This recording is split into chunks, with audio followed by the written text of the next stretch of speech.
The quiet shadow. Samantha's life in the margins. The world didn't see her. Not really. Samantha Blake moved like a ghost through the corners of Meadow Ridge, a name too pretty for a town that forgot how to care. At just 16, she lived a life sculpted not by choice, but by tragedy, the kind of quiet devastation that doesn't make headlines, but lives in the creases of the forgotten. Her mornings began not with alarm clocks or breakfast tables, but with silence. The kind of silence that weighs heavy, pressing down on you from the cracked ceiling of a rusted SUV. It was parked behind the old Kroger supermarket, nestled between two dumpsters. That was home. For Samantha, her younger brother Max, and their mother, the SUV was the last piece of a life that had unraveled thread by thread after her father's death. The accident had been swift. A scaffolding collapse at a construction site. One misstep, one lawsuit, one broken promise from an insurance company that swore it would take care of everything. But it didn't. And just like that, their world shifted from modest comfort to raw survival. There was no heat in the SUV, no insulation, no privacy. In winter, Samantha would wrap Max in her coat, shivering beside him while her mother sat awake. In the front seat, eyes glazed over but wide open, always open, because danger didn't knock. It crept. Washing meant baby wipes in a gas station stall. Brushing teeth meant bottled water and hope the sink worked.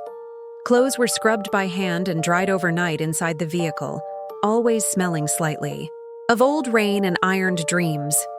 She had 2 pairs of jeans, both fading, 3 shirts, 1 pair of shoes. Yet every morning, without fail, Samantha went to school. Meadow Ridge High, a building of polished tiles, ivy-covered walls, and classrooms that echoed with entitlement. Here, teenagers carried $1,000 phones, wore designer jackets, and argued about vacation homes. It wasn't just a school, it was a showroom, and into this theater of affluence walked Samantha, her silence wrapped tight like armor. She never spoke unless called upon. Sat in the farthest desk, near the window, always watching, never engaging. Her hair, often tied back in a loose braid, was clean but never styled. Her eyes, dark and unblinking, held the kind of pain that made people uncomfortable. No one asked why she looked tired. No one wondered why she never had lunch. They noticed. Of course they did. But noticing isn't the same as caring. Samantha carried her backpack like it held her spine together. Inside, a tattered notebook, a cracked calculator, and a folder with every graded paper she had received since freshman year. She was precise, diligent, never late, but never seen. She didn't eat lunch in the cafeteria. Too loud, too many eyes. Instead, she sat in the janitor's hallway, pretending to read while counting the seconds. She used that time to breathe, to remember why she kept showing up. Max, her mother. The idea that maybe, just maybe, if she held out long enough, something would change. But survival had a cost. She learned how to fade, to nod at bullies without reacting, to walk faster when the laughter followed, to hold her tears behind her throat, swallowing them like bitter pills. She was 17, but felt 40, tired, wary, and constantly calculating how to not be noticed. And yet, there was a strength in that silence, because Samantha Blake wasn't broken. She was waiting. She wasn't just surviving. She was storing everything. Every insult, every shove, every glance that slid over her like she was nothing. She folded them into the corners of her soul, where they sharpened into resolve. And as she sat quietly in her history class, scribbling notes while the others planned parties and trips, she was building something. A voice. It hadn't found a way out yet, but it would. And when it did, no one would ever look through her again. If you've ever walked past someone who seemed invisible, who wore the weight of their world in their posture, take a moment and comment, "I see them now." Because this story, Samantha's story, is not just hers. It belongs to every quiet shadow we chose to ignore. And this was only the beginning. Meadow Ridge High, where wealth masks. Wrought at first glance, Meadow Ridge High could be mistaken for an elite preparatory academy designed to launch future CEOs and senators. Ivy curled over archways like something from a university brochure. Fountains sparkled in the courtyards. The air was scented with imported pine cleaner, and even the trash cans looked curated. It was, in every possible way, an advertisement for perfection. But perfection is a lie that demands silence. And Meadow Ridge was built on silence. Silence about who doesn't belong. Silence about whose parents make the biggest donations. Silence about the hierarchy that wasn't printed in the student handbook, but was enforced in every interaction. In that ecosystem, status wasn't earned. It was inherited, worn like a family crest stitched into every polo shirt, whispered in every surname. The students were not cruel by accident. They were taught that image is worth more than integrity, that kindness is currency only when cameras are rolling, that compassion is dangerous if it costs you popularity. And so, Samantha Blake didn't just enter their school. She invaded their mythology. She didn't arrive with threats. She didn't speak up or act out. But she existed, and that was enough. Her presence was a scar on their polished mirror. A reminder that not everyone could be scrubbed clean with privilege. Her clothes were worn but always neat. Her backpack frayed but organized. She was the living contradiction they didn't know how to process. To acknowledge her would mean admitting their world wasn't universal. That outside their Range Rovers and ski trips, there were children sleeping in cars and brushing their teeth in gas station bathrooms. So they chose the easier path, mockery. It started with whispers, escalated into smirks. Then came the isolation, the viral videos, the cruel nicknames that were less about humor and more about erasure. Dumpster Girl wasn't a name. It was a strategy, a way to reduce her humanity until she became safe to ignore. But what they didn't understand was that Samantha wasn't empty. She was full of quiet rage, of uncried tears, of dreams that refused to die just because reality said they should. Every insult was fuel, every glance a strike against the dam she was building inside. The staff saw. Of course they did. But Meadow Ridge had its own script, and Samantha didn't fit the role. She wasn't the scholarship genius to parade around. She wasn't the brave underdog who won the talent show and earned applause. She didn't make them feel good about their charity drives. She just made them uncomfortable. The guidance counselor had once asked her, "Have you tried blending in more?" As if camouflage could erase poverty. As if Samantha hadn't already learned to disappear in every way that didn't compromise her dignity. The truth is, Meadow Ridge wasn't a school. It was a stage.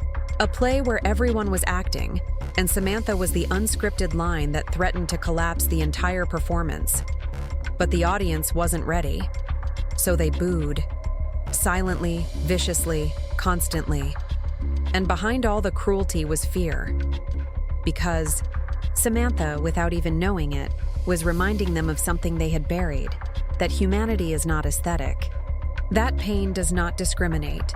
That the fall from privilege is only a few misfortunes away.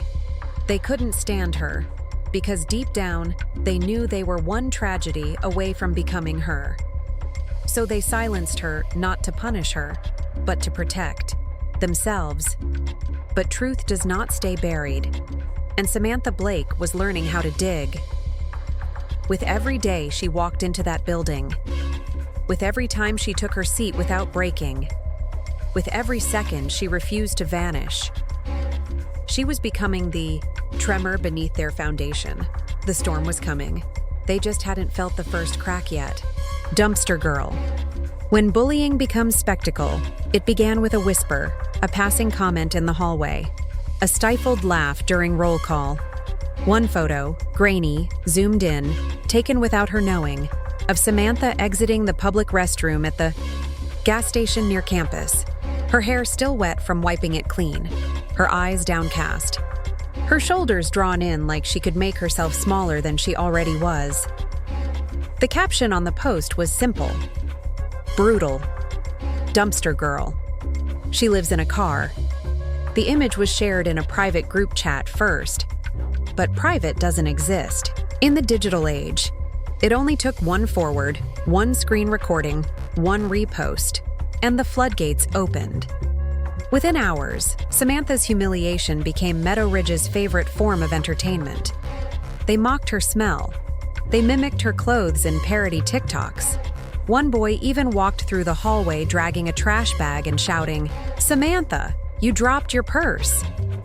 Laughter erupted. Teachers flinched but said nothing. She walked past it all without a word. But inside, something fractured. Because this wasn't bullying in the traditional sense. This wasn't bruises or notes in lockers. This was performance. This was theater, and she was the unwilling main act. They watched her for reactions, filmed her picking up a pencil she dropped, zoomed in on her shoes, created hashtags. Car Girl Chronicles trended locally. A parody account appeared, posting fake diary entries in her name. Some of the captions gained thousands of video likes, and not all of it came from strangers. Girls she once sat beside in middle school joined in. Boys she'd helped on group projects recorded her. Even the lunch lady chuckled when a student pretended to tip Samantha with loose change. They had turned her poverty into a meme. And it worked because she never fought back. Silence to them was weakness. But in truth, it was survival. Because if she screamed, they'd say she was crazy. If she cried, they'd post it. If she broke, they'd call it entertainment. Samantha's mother never knew. She couldn't. Every night, her mom clutched her hand and said, "Tomorrow will be better." And Samantha nodded, pretending she believed it too. But the worst part wasn't the humiliation. It was the laughter. The way they laughed like she wasn't there. Like she wasn't real. Like her life was a punchline in their curated existence. Each giggle chipped away at her sense of self, leaving behind something quieter, colder. She stopped raising her hand in class. Stopped eating the granola bar her mother saved for her lunch. Stopped looking people in the eye. Her voice grew smaller, her presence fainter, but she never missed a day. And that persistence enraged them more, because Samantha's refusal to break, on their terms, made them escalate. More videos, more jokes, a flyer taped to her locker, reserved for dumpster girl. Someone even left a banana peel on her seat, laughing when she picked it up and threw it away without a word. They wanted her to explode, to lash out. To give them a moment they could twist into proof that she was the problem. But Samantha gave them nothing. And in that nothingness, something powerful was building. She became a mirror. One they couldn't control. One that reflected their ugliness, without filter or distortion. And they hated her for it. Because what do you do when the joke doesn't flinch, when the punchline refuses to die? You keep pushing until something breaks. They thought it would be her. They were wrong. Institutional silence. When adults choose to look away, in every institution, there are rules. At Meadow Ridge High, the official rules were printed in bold letters on laminated posters. Respect, integrity, accountability. They decorated hallways, classrooms, even the front office, shiny ideals meant to reflect the school's self-image. But Samantha Blake lived under a different set of rules. Rules that were never spoken but deeply understood. Don't disrupt the image. Don't ask questions that lead to uncomfortable truths. And never, ever acknowledge the inconvenient students. The ones whose pain can't be solved with a parent-teacher meeting or a motivational quote. The staff at Meadow Ridge didn't need to conspire to ignore Samantha. Their indifference was systemic, inherited, baked into the foundation. It showed in the subtle, practiced ways they turned their eyes away, like the math teacher who saw her flinch at the sound of a slammed locker and pretended to need something from his drawer. Or the guidance counselor who nodded each time Samantha passed, but never once stopped her to ask if she was okay. Or the principal, who read every email, every anonymous tip, every complaint, and filed them away with a click and a sigh. Because if they acknowledged it, they'd be responsible for it. And at Meadow Ridge, responsibility was for the underfunded schools, the real world, not here. Not in their clean, curated bubble. So they chose silence. Silence when Samantha sat alone at lunch every day for 3 years. Silence when she came to school with damp hair and eyes red from lack of sleep. Silence when students mocked her on camera. Silence when a flyer labeled homeless trash appeared on her locker and no one took it down until she did it herself. The few adults who noticed, really noticed, did so behind closed doors. One janitor, old and soft-spoken, once found her sitting on the floor of the supply closet, hugging her knees. He offered her an apple and said nothing, just sat beside her until she stood up. That was it. No report, no follow-up, because even the kind ones were afraid to break the script. What would happen if they pulled Samantha out of the shadows and forced the school to confront her story? Would the school board thank them or bury them? There was a culture of complicity. Teachers were told to focus on curriculum. Administrators were told to prioritize donors. And if a child didn't fit the Meadow Ridge mold, it was assumed they simply weren't trying hard enough. Samantha heard that phrase often.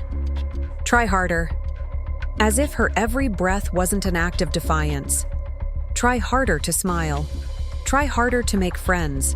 Try harder to hide the fact that she lived in a car. Once, during a faculty meeting, her name came up. A teacher mentioned that she was being bullied. That she seemed distant. The room grew quiet. The vice principal leaned forward and said, "She's difficult to place. Not exactly cooperative. We don't want to overreact and cause drama." That was the verdict. No follow-up, no documentation. Just a collective nod, then on to the next agenda item. Fundraising for the spring gala. And Samantha? She remained alone. But worse than the inaction was the gaslighting, the way they made her feel like she was the problem. The counselor smiled thinly and said, "Have you tried joining a club?"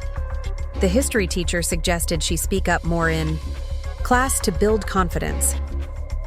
The nurse, after Samantha quietly mentioned feeling anxious, gave her a pamphlet on mindfulness and reminded her that high school is hard for everyone. As if what she endured was normal. As if being followed, filmed, and humiliated was part of growing up. They didn't ask what kept her up at night. They didn't ask where she slept. They didn't ask how she kept her grades up with no electricity. No space, no peace, and yet she did. Straight A's, perfect attendance, homework always on time.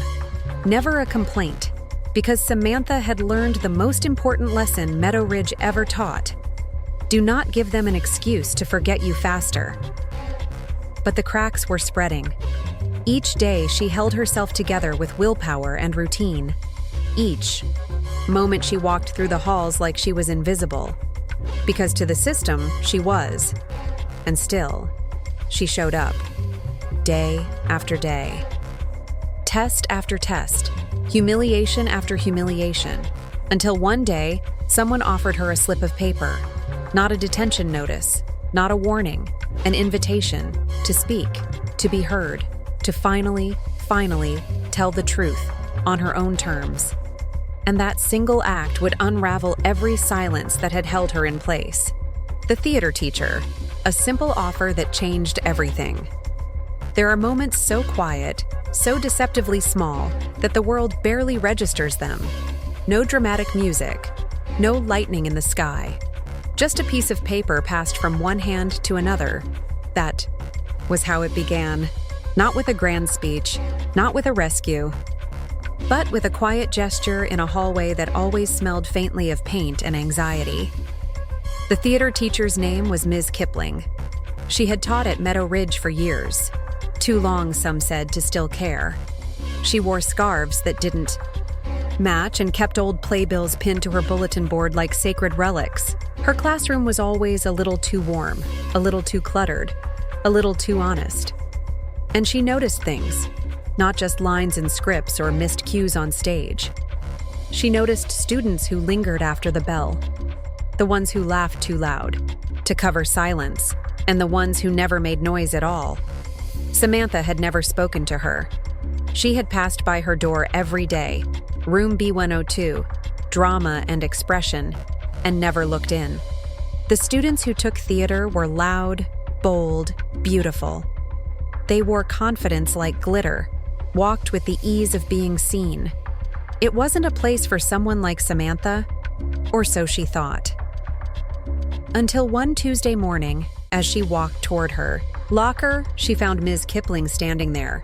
No clipboard, no judgment, just her and a slip of paper. Samantha froze. She braced herself for another warning, another scolding, another reminder that she didn't belong. But Ms. Kipling didn't speak right away. She just extended the paper, folded neatly, and said, "I think you might have something worth saying." Then she walked away. No pressure. No explanation. Just an open door where there had only been walls. Samantha stared at the paper for hours before unfolding it. Inside, a brief paragraph typed in 12-point Times New Roman. All students are invited to submit a personal monologue as part of this semester's theater showcase. You do not have to perform. You do not have to be seen. You only have to be honest. She read it again and again. She didn't understand why it made her chest ache, why it made her vision blur. No, one had ever asked her to be honest before. Not really. Teachers asked for the right answers. Counselors asked for compliance. Friends, if she had any, would have asked for secrets they could trade. But this was something different. It wasn't just permission to speak. It was an invitation to exist. Still, she didn't go to the classroom. Not at first. She carried the paper with her for days, folded and refolded, creased at the corners like an old letter never sent. She stared at it while brushing her brother's hair, in the car before school, while her mother sighed quietly over unpaid bills, while she stared at the ceiling of the SUV at night, counting the stains like stars. She didn't trust it, because nothing in her life had ever been offered without consequence. She expected it to be a trap, a joke, another setup to expose her. But it wasn't, and that haunted her more than cruelty ever had, because kindness, real kindness, makes you feel seen. And when you've been invisible long enough, being seen feels like danger. Eventually, she walked past the drama room again. Ms. Kipling looked up from her desk. Their eyes met. There was no judgment, no impatience, only a quiet kind of patience that demanded nothing in return. And that was the moment. The shift. The beginning of something that didn't yet have words. That night, Samantha opened a blank page in her notebook. She didn't know what she was going to write. She had no title, no format, no audience. She only had memory and silence and pain and truth. She wrote slowly, as if each word had to pass through a wound. She wrote about nights in the SUV, about the way Max clutched her arm when he had bad dreams, about how her mother tried to hum lullabies without crying, about how she hated crying because it felt like breaking, and she couldn't afford to break. She wrote about Meadow Ridge, about the way people looked through her, about the laugh that still echoed from the boy who filmed her in the bathroom, about the moment she realized no one was coming to save her. And then she wrote something she hadn't dared say out loud. "I don't want your pity. I want to be more than your silence." She stared at the line for a long time. Then she underlined it. Twice. The next morning, she placed the folded pages on Ms. Kipling's desk before first period. No name, no explanation, and walked away. It took 2 days for Ms. Kipling to respond, not with praise, not with flattery, but with a post-it stuck to Samantha's locker. "You have something powerful. I hope you'll let them hear it." And for the first time in her life, Samantha considered the possibility that her story, ugly, painful, unfinished, might matter. That her voice, small, cracked, hesitant, might be heard. And that maybe, just maybe, she wasn't alone anymore. Doubt, denial, and the first yes. The paper sat on the dashboard of the SUV for 5 days. Its edges curled from the heat of the sun. The ink faded slightly, kissed by condensation from the car's cracked windows. But Samantha didn't touch it. She couldn't. Because saying yes, writing that monologue, letting it breathe, meant doing something far more terrifying than being bullied. It meant being seen. And that was what she feared most. She'd learned to master invisibility, to wear silence like armor, to make herself so small, so quiet, so unremarkable that even cruelty had to squint to find her. But this was the opposite. This was stepping into the light, and light reveals everything. She kept telling herself she wouldn't do it, that she didn't have time, that it wouldn't change anything, that it was just a school project, and people like her didn't belong in school projects. Max, her little brother, noticed her staring at the folded pages each night, but he didn't ask. He never asked questions she couldn't answer. He just sat beside her in the front seat, head resting on her shoulder, their breath sinking in the dark. "Are you okay?" he asked once. She nodded. "Promise?" She didn't reply. Because how do you promise something you stopped believing in? Her mother noticed too. She worked nights cleaning offices downtown and came back every morning with the smell of bleach clinging to her skin.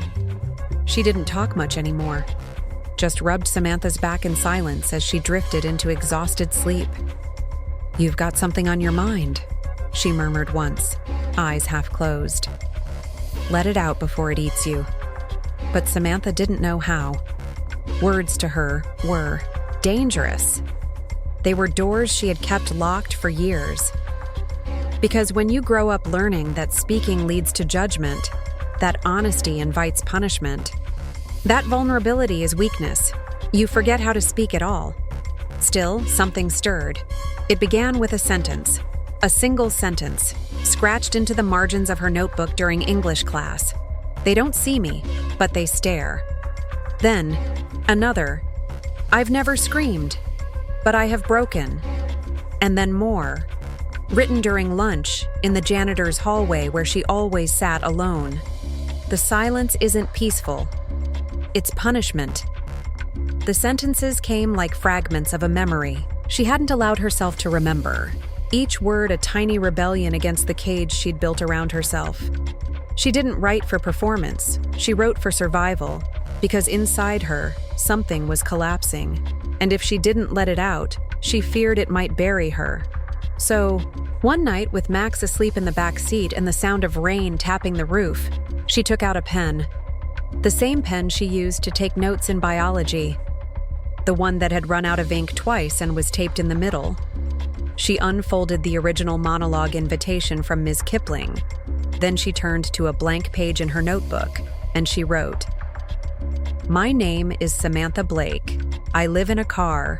I eat granola bars in secret and pretend I'm not hungry when someone asks. I listen to my little brother cry at night and pretend I don't hear it.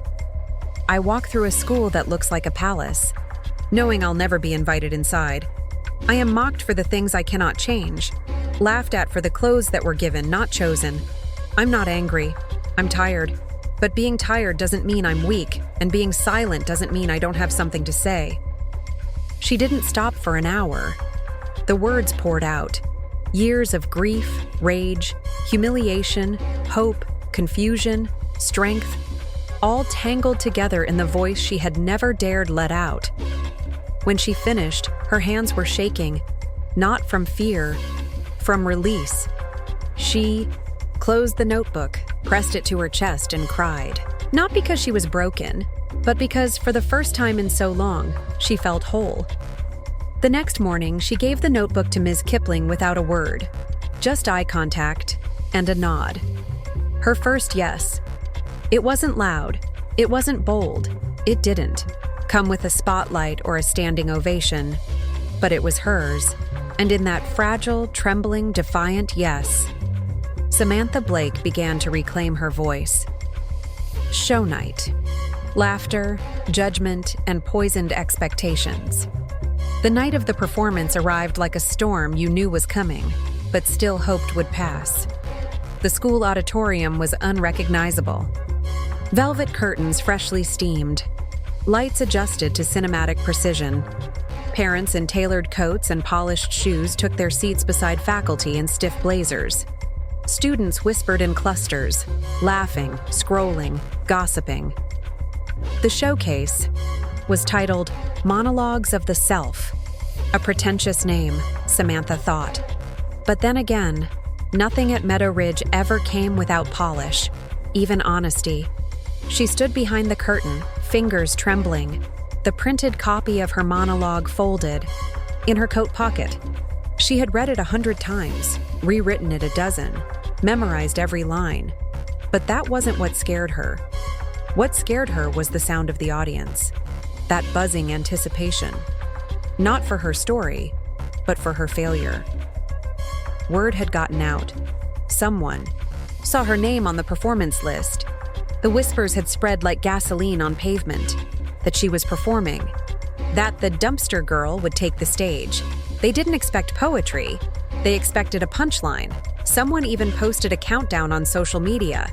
Will she cry on stage? Vote now. Samantha saw the post, didn't react, but inside, something simmered. Ms. Kipling tried to ease her nerves, placing a hand on her shoulder before the show began. It's not about them, she said softly. It's about you. Samantha nodded, but she wasn't sure she believed it yet. One by one, the other students performed, some dramatic, some comedic. One boy did a rap about gaming addiction that got a standing ovation. Another girl cried on stage and was praised for her emotional vulnerability. Samantha waited backstage, her breath shallow, her knees weak. She didn't belong here. She knew that. The stage wasn't for people like her. It was for the curated pain of the privileged. Pain wrapped in metaphor, performed under warm lights, and sanitized for applause. Hers wasn't metaphor. It was survival. When her name was called, a hush fell over the audience. Then a ripple of laughter, not loud. Not cruel, but worse. That kind of restrained amusement reserved for car crashes and viral videos. The watch this of teenage cruelty. Phones were raised, ready to record. Eyes gleamed with anticipation. She stepped onto the stage anyway. No costume, no lighting effects, no music, just her and a microphone. Her feet felt like cement, her throat like sandpaper. But she walked, slowly, deliberately. A girl in secondhand jeans, fraying cuffs, sneakers with worn soles, walking into the lion's den. She stood center stage, and for a moment, just a second, the room spun.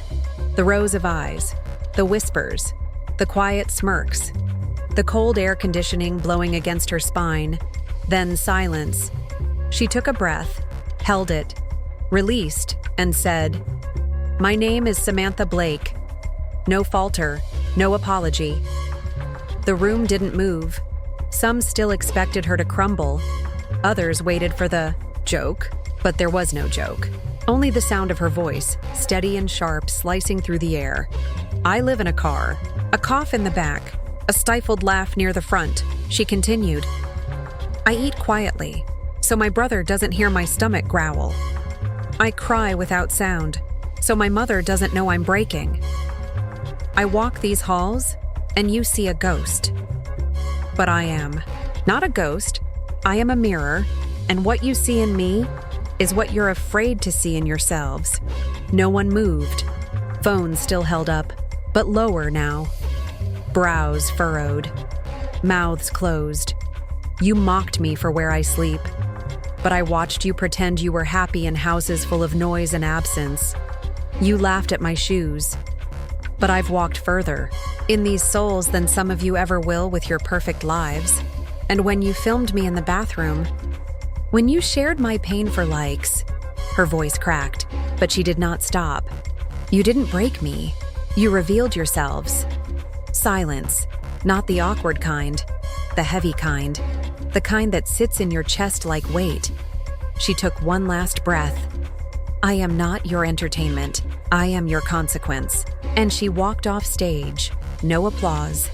Not because it wasn't deserved, but because no one knew how to respond. She didn't perform. She exposed. And in doing so, shattered something none of them could name. In the audience, someone wept.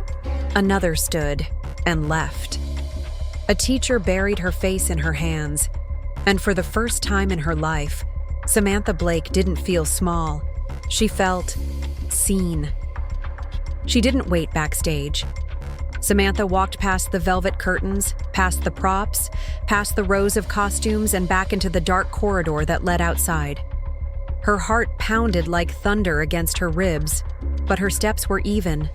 Her hands shook, but her shoulders were firm.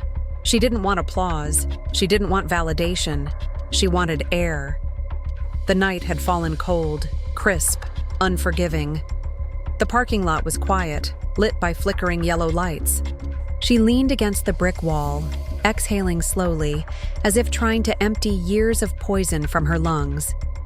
Inside the auditorium, the silence stretched, unnatural, unscripted. Someone coughed. Someone else whispered, "Was that real?" Yes, it had been real, too real, and that was the problem, because Meadow Ridge wasn't built for real. It was built for performance, and Samantha had broken the fourth wall. Backstage, Ms. Kipling stood frozen, her hand on the curtain, her eyes glossy, her mouth parted slightly in awe. She had known Samantha had something to say, but she hadn't known it would feel like truth incarnate. The other students didn't know what to do. Some avoided eye contact. Others looked at their phones, uncertain whether to delete their videos or rewatch them in stunned disbelief. A few had tears in their eyes, not out of guilt, not yet, but out of a discomfort they couldn't name. It was like someone had cracked their world open and shown them what lived beneath the surface. No bows followed, no music played. The show simply ended, not with a curtain call, but with an absence that swallowed the air. The principal stepped onto the stage, unsure of how to proceed. She offered a forced smile, whispered something generic about courage and honesty, and dismissed the crowd, but her voice lacked conviction. Everyone knew. The girl they had ignored, ridiculed, erased, had just spoken the most unforgettable truth ever heard in that room. And she hadn't needed lights or makeup or theatrics. She had needed only a voice. Her own. Outside, Samantha remained alone, not hiding, not crying, just still. Processing. For the first time, she wasn't shrinking. She was expanding. The weight on her chest didn't disappear, but it shifted. It became something else. Something like freedom. She didn't know what tomorrow would bring, whether the bullying would stop, whether the silence from teachers would finally break, whether anything at Meadow Ridge would truly change. But one thing was certain: she had spoken, and they had listened. Because silence, real silence, isn't just the absence of noise. It's the echo of truth hitting a wall built on lies. And tonight, Samantha's truth had cracked that wall. Messages began arriving. A text from a classmate. "I'm sorry." An email from the counselor. "Can we talk?" A DM from someone she didn't know. "You said everything I've always felt, but never dared say." She ignored them all, not out of anger, but because she had spent her whole life being spoken at. Now she was learning to choose who was worthy of her voice. That night, back in the SUV, she didn't speak a word to Max. She just held him a little, tighter, and when he whispered, "You did it," she smiled. Because he was wrong. She wasn't done. She had only just begun. Emotional collapse. When the system breaks, Samantha didn't sleep that night. Not from fear or adrenaline, but from the strange and disorienting quiet that followed her performance. For the first time in years, no laughter chased her into dreams. No whispers followed her down corridors of sleep. It was as if the world had stopped. Or perhaps it was holding its breath. The morning after the showcase, the halls of Meadow Ridge felt different, tighter, denser, as though the walls themselves had heard her words and recoiled. Some students looked at her, really looked, not with pity or mockery, but confusion, like they were meeting someone they had only known as a rumor. Others avoided her entirely, cutting wide circles around her locker like she had become radioactive. And maybe she had. Truth often burns through the masks people wear, and Samantha had incinerated theirs. But the system? It didn't know what to do with her. In first period, the teacher stammered through attendance, skipping her name as if unsure whether to speak it aloud. By third period, whispers were replaced by silence. Not the cruel kind, the reverent kind. The uncomfortable kind that comes when a mirror has been held up too long.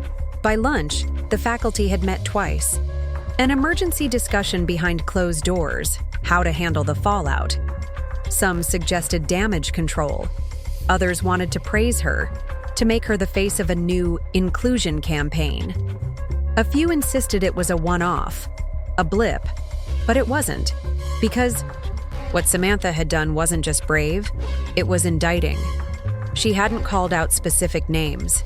She hadn't accused directly. But everyone in that building knew who they were. And worse, they knew who they weren't. They weren't the ones who stopped the bullying. They weren't the ones who asked if she was okay. They weren't the ones who cared, until a spotlight made them uncomfortable. Even the students who had stayed silent realized the weight of their complicity. That their laughter, their apathy, their silence, it had built the very stage on which Samantha stood. And her monologue? It wasn't just a performance. It was a reckoning. Some tried to apologize. One girl slipped a note into Samantha's locker. "I'm sorry. I knew and I said nothing. I hope you'll forgive me someday." Another handed her a chocolate bar in the hallway, eyes cast downward. A peace offering from someone who once laughed the loudest. But apologies don't erase bruises, even the invisible ones. The staff? They floundered. The guidance counselor scheduled a check-in, but Samantha didn't go. The principal released a statement calling her performance a moving example of student courage. But the words rang hollow. No policy changes followed. No consequences for those who filmed or mocked her. No acknowledgement of the years she had suffered under their watch. It was performative sympathy, sanitized empathy, the kind that comes only after the damage is too public to deny. One teacher pulled her aside, eyes damp with guilt. "I should have said something," he whispered. "I saw what they were doing. I just didn't know what to do." Samantha stared at him for a long time before replying. "You did know," she said. "You just didn't want to risk being the only one." That truth landed harder than any accusation, because it revealed the real sickness in Meadow Ridge. Not cruelty, cowardice. An institution that taught people to protect their image over their integrity. That punished students for being inconvenient. That allowed silence to be a shield for everyone, except the one who needed it most, and now that shield was broken. Samantha had made sure of that. But breaking something doesn't fix it. In the days that followed, the school tried to pivot. Assemblies were held. Teachers were given scripts on how to facilitate conversations about empathy, but the damage had already been done. Students didn't want lectures.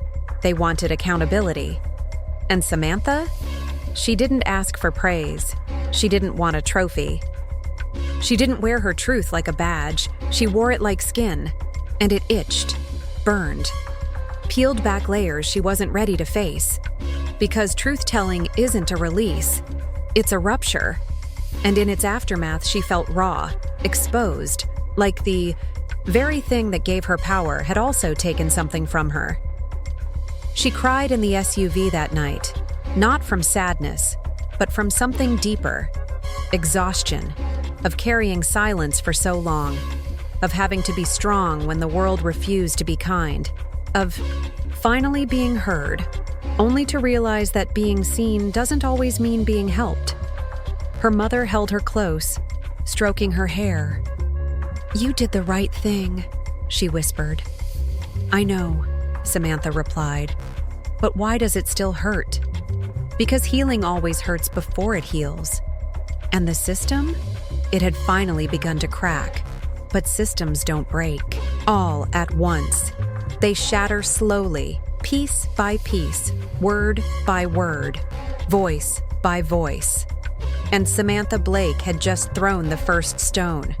Going viral, when pain becomes a national reckoning, it started with one upload, a shaky video taken from the middle row of the auditorium. The lighting was poor, the audio patchy, but the words, those cut through everything. "I am not your entertainment. I am your consequence." That was the moment. The line, the spark. Someone posted it to TikTok with the caption, "This girl just broke our entire school with one monologue." And within hours, the storm began. First, it was local. Thousands of views overnight, comments from nearby students, neighboring schools. Then, former Meadow Ridge alumni chimed in. "This school has always been like this. She's the first one to ever say it out loud." But the wave didn't stop there. Instagram pages dedicated to student advocacy shared the video. Mental health influencers quoted her lines. YouTube reaction channels posted clips titled, "The most powerful high school speech you'll ever hear." Samantha Blake, the girl who exposed an entire system. Within 3 days, the video passed 1 million views and still growing. News. Outlets picked it up. First local, then national. Talk shows began referencing it, calling it a modern-day wake-up call for America's education system. Pundits debated what it meant, if schools had failed students, if the culture of silence had become institutionalized. But through all of it, Samantha remained silent. She didn't respond to interview requests. She didn't post on social media. She didn't give statements because her story had already been told, and she had told it on her terms. Still, the world demanded more content, more pain, more of her. Reporters waited outside Meadow Ridge. Emails flooded the school office. Brands reached out. A publishing house even offered her a book deal. But Samantha didn't want a platform. She wanted peace. She wanted to go to class without being pointed at. She wanted to walk through the cafeteria without hearing her name whispered like legend. She wanted Max to sleep through the night without hearing his sister cry from exhaustion. But peace wasn't hers anymore. She had become a symbol, and symbols are never allowed to rest. At school, the reaction was mixed. Some students treated her like a hero. Others resented her for the spotlight. She just wanted attention, some said.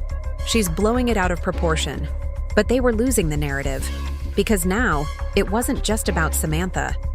Other students began speaking out, posting videos with the hashtag #MySchoolMyTruth. A girl in Texas posted about being homeless her entire junior year. A boy in Chicago talked about being outed by classmates and ignored by staff. A survivor in New Jersey shared her assault story, one the school buried to protect its reputation. The floodgates were open. Samantha's voice had torn through the dam, and what poured out wasn't just grief. It was revolution.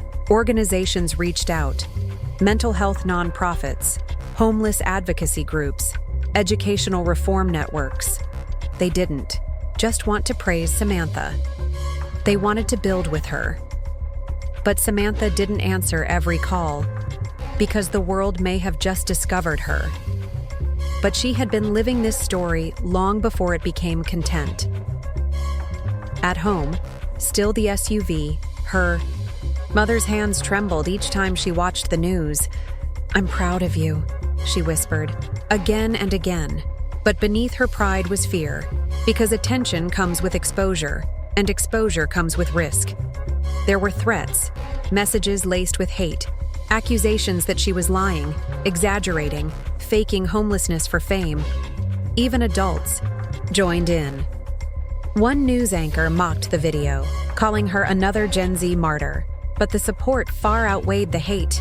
Letters poured in, from schools across the country, from teachers who wanted to do better, from students who had never spoken up until now. And through it all, Samantha kept walking the same halls. She didn't speak at assemblies, she didn't accept awards, she just existed. And for the first time, that existence carried the power of truth. Meadow Ridge was forced to respond. A school board meeting was held, public, broadcast online. Parents demanded change. Reporters took notes. Some teachers defended the school. Others broke down in tears. One mother said, "If not for that girl, we never would have known what our children endured." And still, Samantha stayed home that night, not out of fear, but because her part was done. She had already lit the match. Now it was up to the world to decide what to burn and what to build. 1 year of shelter, an anonymous act of grace. The envelope was thin, plain, no return address, just a stamp and the name Blake Family, written in careful, slanted handwriting. Her mother almost threw it away. Bills came in white envelopes. So did warnings, eviction notices, false promises from payday lenders. But something about this one felt different. When she opened it, her hands began to tremble. Inside, there was no letter, no explanation, just a check, a real check. 1 year of rent covered. Enough to move out of the SUV, enough to find shelter, enough to begin again. They didn't know who sent it. The name on the check was a foundation neither Samantha nor her mother recognized. Research only led to a website with a single sentence. Everyone deserves a place to sleep without fear. No contact form, no phone number, just silence. But for once, silence was a gift. They found a small house on the edge of town, nothing extravagant. A single-story rectangle with peeling paint, 2 bedrooms, and a kitchen with a stove that whined when it heated up. The windows rattled during storms.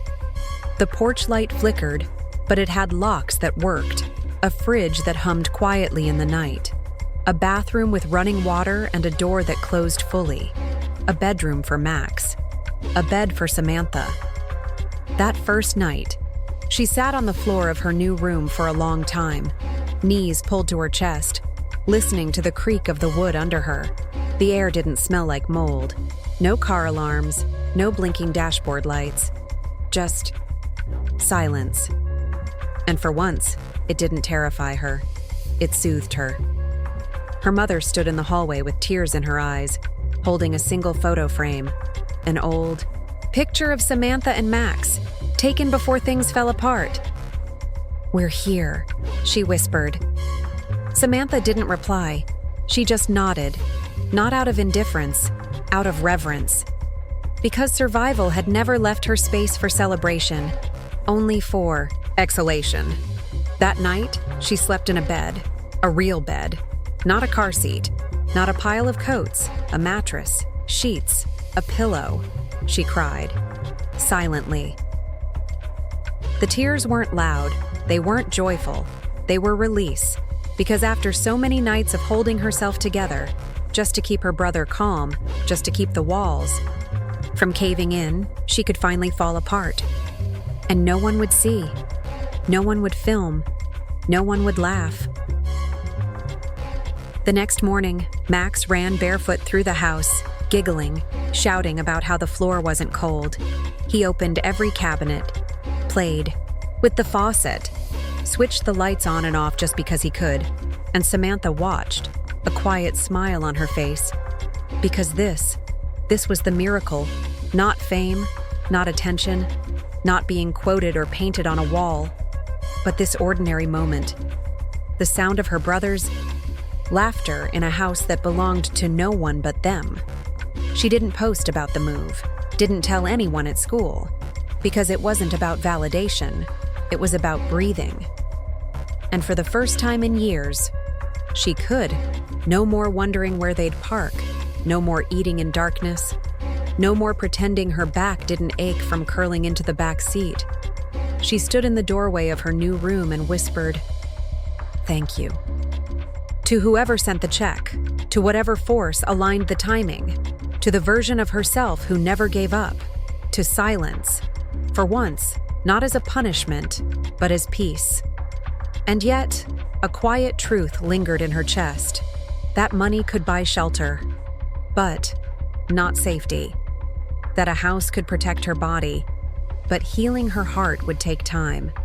That even as the world applauded her survival, she still felt the scars, fresh and invisible, beneath her skin. But for now, she didn't need to heal everything. She just needed rest, a moment, a breath, and for Samantha Blake, that was enough. A changed school, where her echo still lives. Meadow Ridge didn't crumble, it evolved, not quickly, not entirely, and not without resistance. But something had undeniably shifted. It wasn't in the curriculum, though some teachers added new books about social justice and resilience. It wasn't in the posters, though motivational slogans began appearing in the halls, quotes from activists and authors alongside Samantha's now famous words. The change lived in the in-between spaces, in the long pauses before a cruel joke was told, in the way teachers scanned the back rows with more intention, in how the janitor, Mr. Alvarez, began leaving out an extra granola bar near the art room, just in case someone needed it. Samantha watched it unfold like an outsider in her own story. She never reclaimed the stage, never led a protest. She just existed. Quietly, firmly, reminding everyone what truth sounded like when spoken without fear. Some students still avoided her, not from hate, but from discomfort. She had become a mirror, and mirrors make people uneasy when they're forced to confront themselves. But others gravitated toward her, not with praise, not with fanfare, with honesty. A sophomore girl sat next to her in the library one afternoon. She didn't say a word, just opened her notebook and began writing. When she finished, she tore the page out and handed it to Samantha. On it was a single line. "Because of you, I told someone. No name, no context, just truth." And Samantha nodded. She didn't need to know the story. She knew the weight behind it. One teacher, Ms. Calderon, who once dismissed a bullying report as teen drama, invited Samantha to speak privately after class. "I mishandled things," she said, eyes lowered. "I want to do better. Would you help me?" Samantha didn't say yes, but she didn't say no either. Because forgiveness isn't granted in a moment, it's witnessed in change. Max visited the school one day after dismissal. He waited by the front gate, holding her hand, eyes wide at the building that had once been her battleground. "This is where it happened?" he asked. Samantha nodded. Max looked up at the brick walls, the windows, the banners. "Does it still hurt?"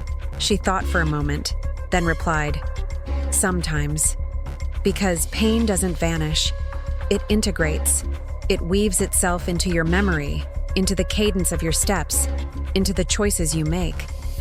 But pain can also soften into wisdom." And Meadow Ridge, though still flawed, still learning, had begun to listen. They created a student-led empathy council. Anonymous reporting was made simpler, protected, and mandatory to investigate. Counselors received new training. Teachers were encouraged, not just allowed, to speak when they saw injustice. And in the heart of it all, her echo remained. Not in plaques, not in awards, but in glances exchanged when someone seemed alone, in questions asked when silence felt too heavy, in pauses that allowed space for voices previously buried. Her monologue was archived. It became part of a required viewing for incoming freshmen during orientation. Some rolled their eyes, others wept. A few tried to pretend it was just another school tradition. But deep down, everyone knew. That moment had broken something sacred, and in doing so, had made room for something real. Samantha never claimed ownership of the change. She didn't want to be the face of a movement. She just wanted to survive. But survival, when witnessed with clarity, becomes revolution. And her presence, it was. A quiet reminder that every system, no matter how polished, carries cracks. And sometimes all it takes is one voice, one tremble, one truth to break the silence wide open. The invisible legacy, a voice that broke the walls. Some legacies are carved in stone, others in silence. Samantha Blake never returned to the stage after that night. She didn't lead marches. She didn't join school politics or become the poster girl for reform. She didn't need to, because her legacy wasn't performance. It was presence. She had existed, fully, painfully, and honestly, in a world that tried everything to erase her. And somehow, despite the weight, she spoke. And that changed everything. But legacies don't always look like victory. They look like moments that go unseen by most, but live forever in the people who witnessed them. Like the boy who stopped laughing when another student tripped, or the girl who walked into the counselor's office without faking a reason, or the teacher who paused before blaming a failing grade on laziness and asked instead, "Is everything okay at home?" Small moments, invisible, uncelebrated. But they existed. Because Samantha did. Her name faded from hashtags eventually. Viral clips were replaced by newer ones. The world moved on, as it always does. But in Meadow Ridge and far beyond, something lingered. An unease in the face of silence, a discomfort in cruelty. A memory that refused to die. A girl with secondhand shoes and fire in her throat. Girl who stood in the light not to be seen, but to reveal. Her teachers rarely spoke of her now, not out of indifference, out of reverence, because to speak of her was to admit they saw her too late. And the students? Some moved on. Others still carry her words in their bones. Years later, her name resurfaced during a school-wide forum on mental health. A freshman raised his hand and said, "There was this girl once. She changed things. No one corrected him, because no one had to." Samantha's legacy didn't need context. It had already been woven into the foundation of that place. In the way students looked at each other, in the courage it took to raise a hand and speak, in the invisible, quiet decision someone makes when they choose to stand beside the outcast instead of watching them break. And Samantha? She lives quietly now, not in hiding, but in peace. She walks with her brother through grocery aisles, picks up library books, writes in the corners of notebooks she never shares. She laughs more. Not always, but more. She no longer flinches at sudden noise, no longer folds into herself when someone says her name, because her name, Samantha Blake, isn't a curse anymore. It's a legacy, not of tragedy, but of disruption, of fire wrapped in softness, of a girl who didn't ask for justice, but ignited it. You've heard the story now. You've walked her halls, felt the weight of her silence, the sting of her ridicule, the hollow in her stomach as she pretended hunger didn't exist. You've seen her alone in bathrooms, in back seats, in the shadows, of a world built to forget girls like her. But she didn't vanish. She didn't break the way they expected. She stood. And when she spoke, it wasn't for applause. It wasn't for redemption. It was for release, And that voice, fragile at first, trembling, raw, became the sound that cracked the walls of a system designed to silence. Samantha Blake never wanted to be remembered. She only wanted to be real. But sometimes being real in a world that thrives on performance is the most unforgettable act of all. And now I ask you, not as a viewer, but as someone who just bore witness to her truth. Where were you in this story? Were you the bystander? The one who saw but said nothing? The one who laughed when silence felt safer? Or maybe you were her. Maybe you still are. Still waiting to be heard. Still walking invisible. Still praying someone somewhere will look at you and say, "I see you." Then hear me now. I see you. I see the weight you carry. I see the walls you built just to survive. I see the pain behind your practiced smile, and I see the voice inside you, waiting to break, to rise, to echo. So if Samantha Blake's story stirred something in you, something old, something buried, something still aching beneath your ribs, don't let this end here. Say something. Anything. In the comments below, tell us what this story unlocked for you. Write for Samantha. Write for yourself. Write for the version of you that was never allowed to speak. And if you know someone who needs to hear this, someone drowning in silence, someone standing on the edge of themselves, send this to them. Let this video be more than just a story. Let it be a signal, a crack in the glass, a start. Because voices like Samantha's don't fade. They live inside those brave enough to listen and bold enough to speak. So now I'll ask one last time. Who are you in this story? And when will you decide to speak?